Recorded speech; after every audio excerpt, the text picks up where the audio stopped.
The Arizona Territory stretched endlessly under the scorching sun of 1886, its red dust clinging to everything that dared to move across its unforgiving landscape. The small frontier town of Cedar Ridge sat like a weathered jewel against the backdrop of towering mesas, its wooden buildings bleached white by years of relentless heat and wind. Main Street was nothing more than a dirt road lined with false-fronted stores, a saloon that never seemed to close, and a church that struggled to keep its congregation from drifting away to more prosperous territories. Martha Henderson stood on the porch of her modest two-story house, her weathered hands gripping the wooden railing as she watched the horizon with eyes that had seen too much loss. At 52, she carried herself with the quiet dignity of a woman who had learned to survive on her own terms. Her graying brown hair was pulled back in a simple bun, and her faded blue dress had been mended so many times that the original fabric was barely visible beneath the patches. 3 years had passed since her husband Thomas died in a mining accident, leaving her alone in a house that felt too big and too quiet. The sound of approaching hoofbeats broke the morning silence, and Martha shielded her eyes against the glare to see a dust cloud rising in the distance. A single rider was coming fast, his horse lathered with sweat and exhaustion. As he drew closer, she recognized Jake Morrison, one of the local ranch hands who occasionally brought news from the outlying settlements. Jake pulled his mount to a halt in front of her gate, his face grim and streaked with dust. His hat was askew, and his shirt was torn in several places, as if he had ridden through thorny brush without regard for his own safety. "Mrs. Henderson," he called out, his voice hoarse and strained. "There's been trouble up at Devil's Canyon." "Bad trouble." Martha descended the porch steps slowly, her heart already beginning to race with the kind of dread that came from living on the frontier, where trouble usually meant death. "What kind of trouble, Jake?" The young man dismounted and tied his horse to the fence post with shaking hands. "Apache raiding party hit the Murphy homestead yesterday morning, burned them out completely. The family, they didn't make it, Mom. None of them." The words hit Martha like a physical blow, though she had heard similar reports too many times before. The Murphy family had been good people, trying to make an honest living from a small farm about 15 miles north of town. They had 3 children, she remembered, the youngest barely walking. "The cavalry came through about 2 hours behind the attack," Jake continued, removing his hat and running his fingers through his sweat-dampened hair. "They tracked the war party into the canyon country, but..." He paused, looking uncomfortable.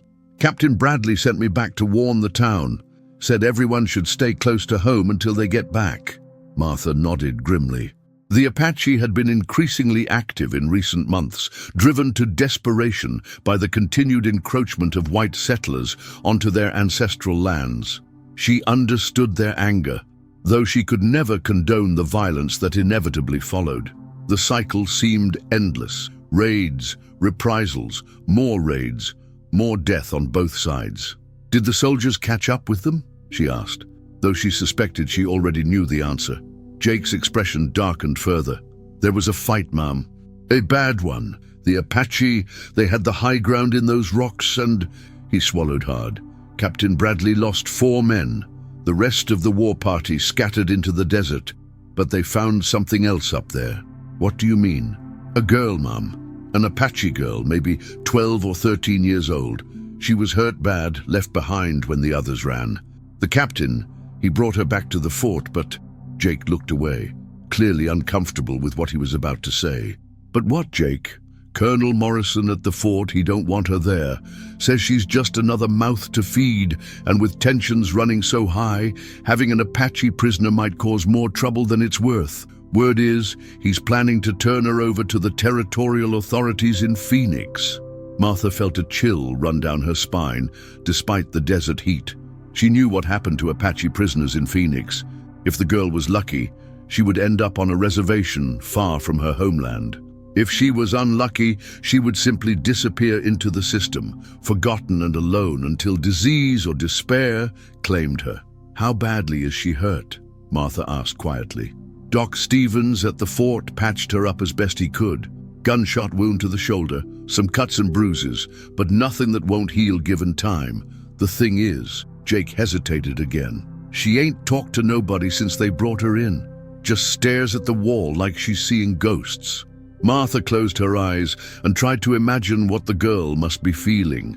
To lose her family, her people, everything she had ever known, and then to find herself surrounded by the very enemies who had destroyed her world. The trauma would be unimaginable for someone so young. "When are they planning to move her?" Martha asked. "Tomorrow morning, ma'am. The colonel wants her gone before word gets around town. You know how folks feel about Indians right now, especially with the Murphy family fresh in the ground." Martha knew indeed. The town was a powder keg of fear and anger, ready to explode at the slightest provocation.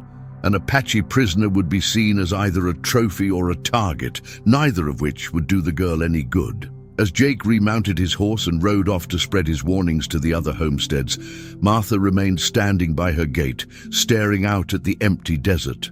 The wind was picking up, carrying with it the scent of sage and the promise of another scorching day. In the distance, a hawk circled lazily above the canyon country where so much blood had been spilled. She thought about Thomas and how he had always said that a person's true character was revealed not in times of comfort, but in moments of crisis. "Do what's right, Martha," he would have told her, "even when it's hard, especially when it's hard." That evening, as the sun painted the sky in shades of orange and purple, Martha sat at her kitchen table with a cup of coffee growing cold in her hands. The house was filled with the familiar sounds of settling wood and the distant howl of coyotes, but her mind was occupied with thoughts of the girl at the fort. What was her name? Did she have brothers and sisters among the dead? Did she understand that her world had ended? Martha had never had children of her own, a source of quiet grief that she had learned to carry without complaint.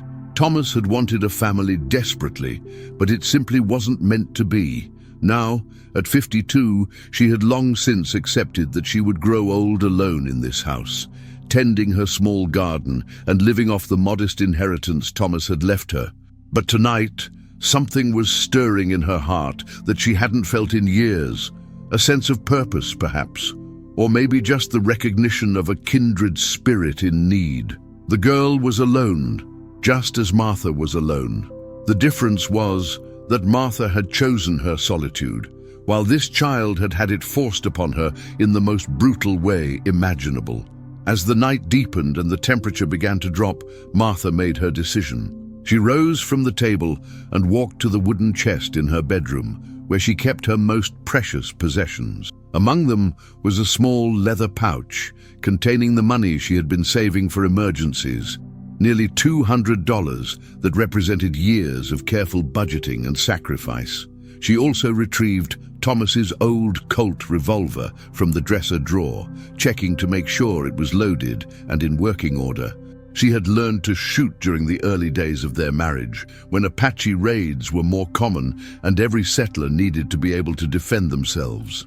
The weight of the gun in her hand brought back memories of standing in the yard behind their house, Thomas patiently teaching her to aim and fire while the desert wind whipped her skirts around her ankles. Before dawn, Martha hitched her 2 horses to the wagon and loaded it with supplies. Water barrels, food for several days, blankets and her sewing kit. She also packed some of her own dresses, thinking they might be altered to fit a younger, smaller frame. As an afterthought, she added Thomas's old coat, which might provide warmth during the cold desert nights. The ride to Fort McDowell took 3 hours across terrain that grew increasingly rugged as she left the settled areas behind. The fort itself was an unimpressive collection of low adobe buildings surrounded by a wooden palisade, its American flag hanging limp in the still morning air. Martha had visited once before, shortly after Thomas's death, to settle some business regarding his military pension. The sentries at the gate recognized her and waved her through without question. The fort was already bustling with activity, despite the early hour. Soldiers going about their daily routines with the kind of efficiency that came from months of repetition. Martha guided her wagon to the hitching post near the commander's office, and climbed down with more confidence than she actually felt. Colonel Harrison Morrison was a career soldier in his late 50s, with graying hair and the kind of mustache that suggested he took great pride in his appearance. He received Martha in his office with polite but distant courtesy, clearly wondering what business a civilian widow might have at his fort. "Mrs. Henderson, isn't it?" he said, gesturing for her to take a seat in front of his desk. "I believe I met you when you came to inquire about your late husband's service record." "That's correct, Colonel. I appreciate you taking the time to see me." Morrison settled behind his desk and steepled his fingers. "What can I do for you today, ma'am?" Martha took a deep breath and looked him directly in the eye. "I understand you have a young Apache girl in your custody, a prisoner from the recent action at Devil's Canyon." The colonel's expression immediately became guarded. "That's correct. What's your interest in the matter?" "I'd like to take her home with me." The silence that followed was so complete that Martha could hear the ticking of the clock on the wall behind Morrison's head. The colonel stared at her as if she had just announced her intention to fly to the moon. "I beg your pardon," he said finally. "The girl needs care and attention, Colonel. From what I understand, she's been traumatized and injured. A military fort is no place for a child to recover from such experiences." Morrison leaned back in his chair, his expression a mixture of disbelief and concern. "Mrs. Henderson, I'm not sure you understand the situation. This is an Apache prisoner of war. She was found at the site of a massacre that killed an entire family of settlers. The territorial authorities are expecting to take custody of her tomorrow. And what will happen to her then?" The colonel shifted uncomfortably. "That's not really my concern, ma'am. My job is to maintain order and security in this region, not to worry about the welfare of enemy combatants." Martha felt a flash of anger at his callousness, but she kept her voice steady. "She's a child, Colonel. Whatever crimes were committed by her people, she's still just a child. A child who was raised by savages to hate everything we represent," Morrison replied sharply. "Mrs. Henderson, I understand your Christian compassion, but you have no idea what you're asking. These people are not like us. They don't think like us. They don't value life the way we do, and they certainly don't feel gratitude for kindness." Martha had heard such opinions many times before, and she had learned that arguing against deeply held prejudices was usually futile. Instead, she decided to appeal to Morrison's practical nature. "What if I were to take full responsibility for her?" she said. "I'll sign whatever papers you need, post whatever bond you require. If she causes any trouble, the blame falls entirely on me." Morrison considered this for a long moment, clearly weighing the pros and cons. Having the girl off his hands would solve an immediate problem, but it would also create potential complications if things went wrong. "Mrs. Henderson, even if I were inclined to agree to such an arrangement, there are regulations to consider. Prisoners of war can't simply be released to civilian custody without proper authorization from territorial headquarters." Martha reached into her handbag and withdrew the leather pouch containing her savings. She placed it on the desk between them with a soft thud that spoke of substantial contents. "Perhaps this might help expedite the necessary paperwork," she said quietly. Morrison stared at the pouch for several seconds before looking back up at her face. "Are you attempting to bribe a United States Army officer, ma'am?" "I'm making a donation to the fort's discretionary fund," Martha replied calmly. "What you choose to do with that donation is entirely up to you." The colonel picked up the pouch and hefted it thoughtfully. $200 was more than most soldiers made in 6 months, and Martha could see the calculation going on behind his eyes. Finally, he opened his desk drawer and placed the money inside. "I'll need you to sign a document accepting full responsibility for the prisoner's conduct and welfare," he said. "And I want it understood that if there's any trouble, any at all, she comes back here immediately." "Understood."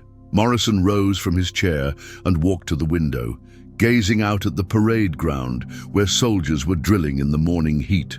"I have to tell you, Mrs. Henderson, I think you're making a serious mistake. That girl has been through experiences that would break a grown man's mind. There's no telling what kind of damage has been done to her, or how she might react to finding herself in a white household. I'm willing to take that risk, Colonel. And if she tries to run back to her people, or if she becomes violent?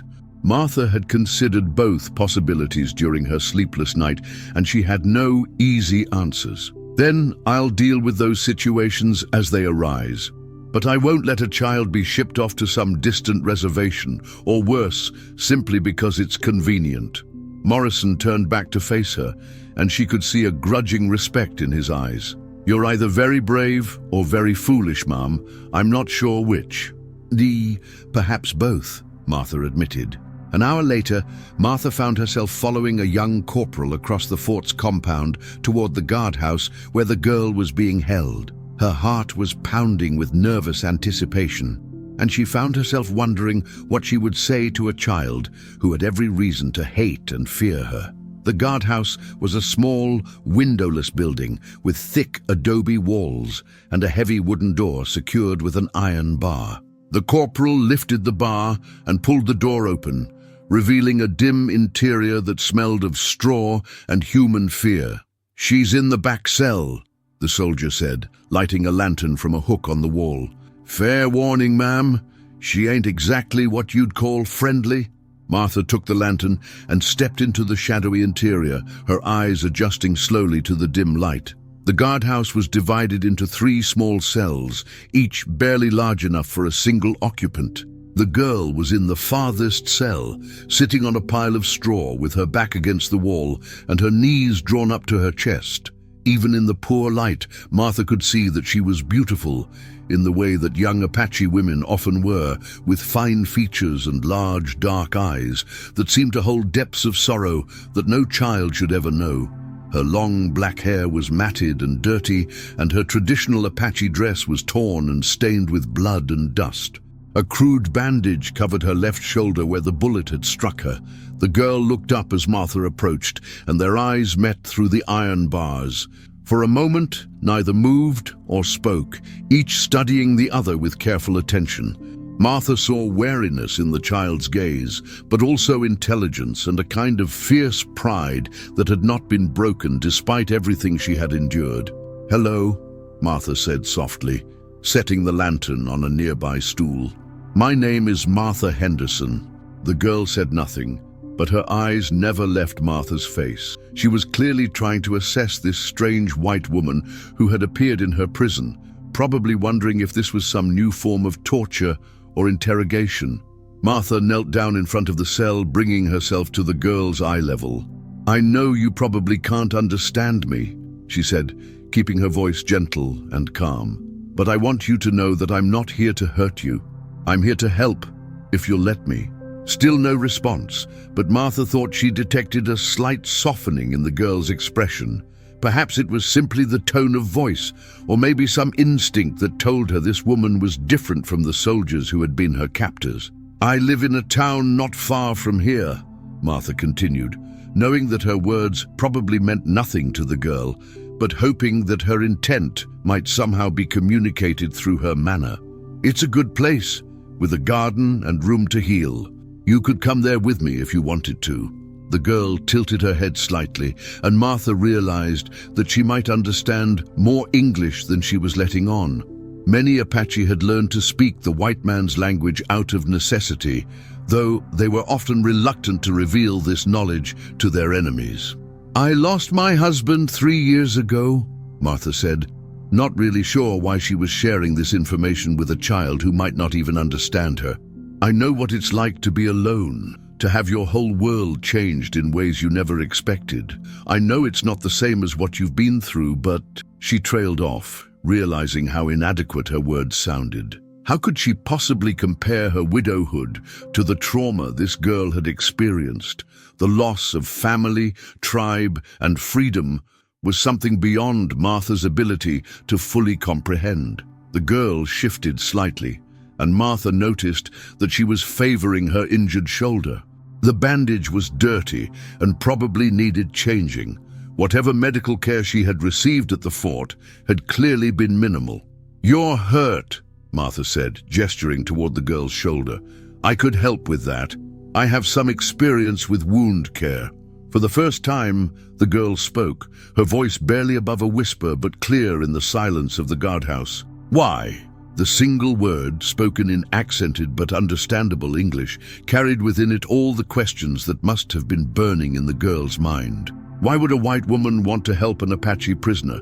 Why show kindness to someone whose people had just killed other white settlers? Why risk the disapproval and potential danger that would come from such an action? Martha considered her answer carefully, knowing that this might be her only chance to reach through the walls of fear and suspicion that surrounded this child.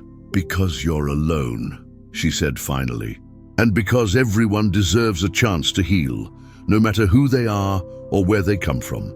Because I believe that kindness matters, even when the world seems full of cruelty." The girl studied Martha's face for a long moment, as if trying to detect any hint of deception or hidden motive. Whatever she saw there seemed to satisfy some inner test, because she slowly nodded her head. "My name is Ayana," she said quietly. "It means eternal blossom." Martha felt tears prick at her eyes at the simple beauty of the name and what it represented. Here was a child who had been given a name that spoke of hope and continuity, and yet she had been thrust into a world that seemed determined to destroy everything she had ever known. "That's a beautiful name," Martha said. "Would you like to come home with me, Ayana? I can't promise it will be easy, but I can promise that you'll be safe and cared for." Ayana was quiet for several minutes, her dark eyes moving from Martha's face to the iron bars of her cell and back again. Martha could almost see the internal struggle taking place, the warring impulses of hope and despair, trust and suspicion. "If I come with you," Ayana said finally, "what will you want from me?" It was a heartbreaking question that revealed far too much about what this child had learned to expect from the adult world. Martha felt a surge of protective anger toward everyone who had contributed to such cynicism in someone so young. "Nothing," Martha said firmly. "I want nothing from you except the chance to help you heal. You can stay as long as you need to, and if you ever decide you want to leave, I won't try to stop you." Ayana continued to study Martha's face, as if memorizing every line and expression. Finally, she pushed herself to her feet, wincing slightly as the movement aggravated her injured shoulder. "I will come with you," she said simply. Martha rose as well, her heart hammering with a mixture of relief and terror at what she had just committed herself to. She called for the corporal to unlock the cell, and within minutes, Ayana was standing beside her in the morning sunlight, blinking as her eyes adjusted to the brightness. The girl looked even smaller and more vulnerable outside the confines of her cell. Her Apache dress, which had probably been beautiful when new, was now little more than rags held together by determination and pride. Martha made a mental note to begin sewing new clothes as soon as they reached home. Colonel Morrison appeared as they were loading Martha's wagon, his expression a mixture of curiosity and concern. He handed Martha a folded document and spoke in a low voice so that Ayana couldn't hear. "This is your copy of the custody agreement," he said. "Remember, Mrs. Henderson, any trouble at all, and she comes back here immediately. I won't have civilian blood on my hands because of misguided charity." Martha tucked the document into her handbag and nodded curtly. She was already beginning to regret having to deal with Morrison's prejudices, but the important thing was that Ayana was free from military custody. As they prepared to leave the fort, Martha noticed that several soldiers had gathered to watch their departure. Their expressions ranged from curiosity to disapproval, and she could hear muttered comments about fool women and Indian lovers. She kept her eyes straight ahead and helped Ayana into the wagon seat beside her. The girl sat rigidly upright as they passed through the fort's gates, her hands clenched in her lap and her eyes fixed on the horizon ahead. Martha could feel the tension radiating from her small frame and wondered what thoughts were going through her mind. Was she afraid, hopeful, planning to escape at the first opportunity? As they began the long journey back to Cedar Ridge, Martha found herself stealing glances at her young companion. Ayana's profile was set in lines of stoic endurance that seemed far too mature for her years, and Martha was reminded once again of the terrible experiences that had brought them together. The morning sun climbed higher in the sky as they traveled, and the desert landscape stretched out around them in all directions. In the distance, the mountains rose like purple shadows against the horizon, and Martha found herself wondering if Ayana was looking toward the lands where her people roamed free, beyond the reach of soldiers and settlers. "Are you thirsty?" Martha asked after they had been traveling for about an hour. Ayana shook her head slightly, but said nothing. Martha offered her water anyway, and was pleased when the girl accepted the canteen and drank deeply. It was a small sign of trust, but Martha decided to take encouragement from it. As they continued their journey, Martha began to talk quietly about her home and the town they were heading toward. She described her house, her garden, and the daily routines that filled her solitary existence. She wasn't sure if Ayana was listening, but she hoped that the sound of her voice might provide some comfort to a child who had known too much silence and isolation. "There's a room on the second floor that gets the morning sun," Martha said, as their wagon crested a small hill. "It has a window that looks out over the valley, and you can see for miles in every direction. I thought you might like to have that room, if you wanted it." Ayana turned to look at her then, and Martha was struck by the depth of intelligence in those dark eyes. This was not a simple child who could be easily manipulated or controlled. Whatever happened between them would require honesty and mutual respect. "Will I be a prisoner in your house?" Ayana asked quietly. The question pierced Martha's heart with its directness. "No," she said firmly. "You'll be a guest, and then hopefully something more. A friend, perhaps, or even—" She hesitated, not sure if she was ready to voice the thoughts that had been forming in her mind during the sleepless hours of the previous night. "Even what?" Ayana prompted. Martha took a deep breath and spoke words that surprised even her with their certainty. "Even a daughter, if that's something you might want someday." Ayana's eyes widened slightly, and for a moment, Martha thought she saw a flash of something that might have been longing, but it was quickly replaced by the guarded expression that seemed to be the girl's default protection against further disappointment. "I had a mother," Ayana said quietly, "and a father, and 2 younger brothers. They are all dead now." The simple statement, delivered without self-pity or dramatic emphasis, somehow carried more emotional weight than any amount of crying or lamentation could have conveyed. Martha felt tears burning behind her eyes as she imagined the horror this child had witnessed. "I'm sorry," she said, knowing how inadequate the words were. "I'm so very sorry for your loss." Ayana nodded slightly, accepting the sympathy without comment. They rode in silence for several more miles, each lost in their own thoughts as the sun climbed toward its zenith and the heat began to build in earnest. As they approached the outskirts of Cedar Ridge, Martha began to feel a new kind of nervousness. She had been so focused on getting Ayana away from the fort that she hadn't fully considered how the townspeople would react to her decision. The Murphy massacre was still fresh in everyone's minds, and emotions were running high against all Apache. "Ayana," she said, as the first buildings of the town came into view. "Some of the people here might not be very welcoming at first. They're afraid and angry because of what happened to the Murphy family. I want you to know that whatever they say or do, it doesn't reflect how I feel about you." The girl's expression didn't change, but Martha sensed that she was steeling herself for whatever reception awaited them. It occurred to Martha that Ayana had probably faced hostility and prejudice many times before and had developed her own methods of coping with it. As their wagon rolled down Main Street, Martha was acutely aware of the attention they were drawing. People stopped what they were doing to stare, and she could see conversations beginning as neighbors whispered to each other behind cupped hands. By the time they reached her house, word of their arrival would have spread throughout the entire town. Martha guided the wagon through her front gate and around to the back of the house, hoping to avoid at least some of the scrutiny. As she helped Ayana down from the wagon seat, she noticed that the girl moved with careful dignity despite her injuries and exhaustion.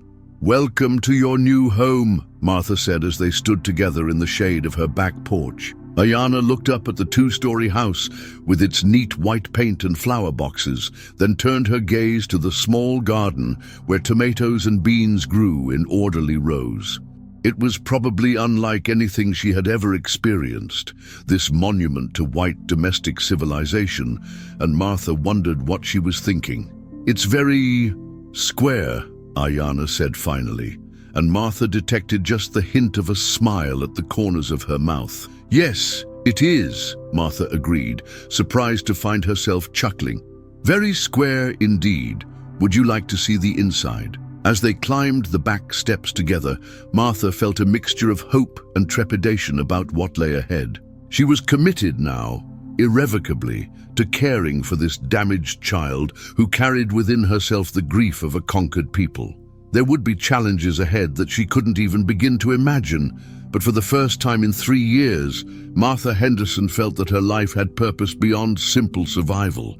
The afternoon sun slanted through the kitchen windows as Martha showed Ayana through the house, and in that golden light, it was possible to believe that healing might be possible for both of them. Outside, the desert wind carried the scent of sage and the promise of storms on the horizon. But inside, 2 lonely souls had taken the first tentative steps toward building something that might, with time and patience, grow into the kind of family that neither had dared to hope for. But the road ahead would be far from easy, and the greatest challenges were yet to come. In the days that followed, both Martha and Ayana would discover just how difficult it could be to bridge the gap between 2 very different worlds, and whether love and determination would be enough to overcome centuries of mistrust and conflict.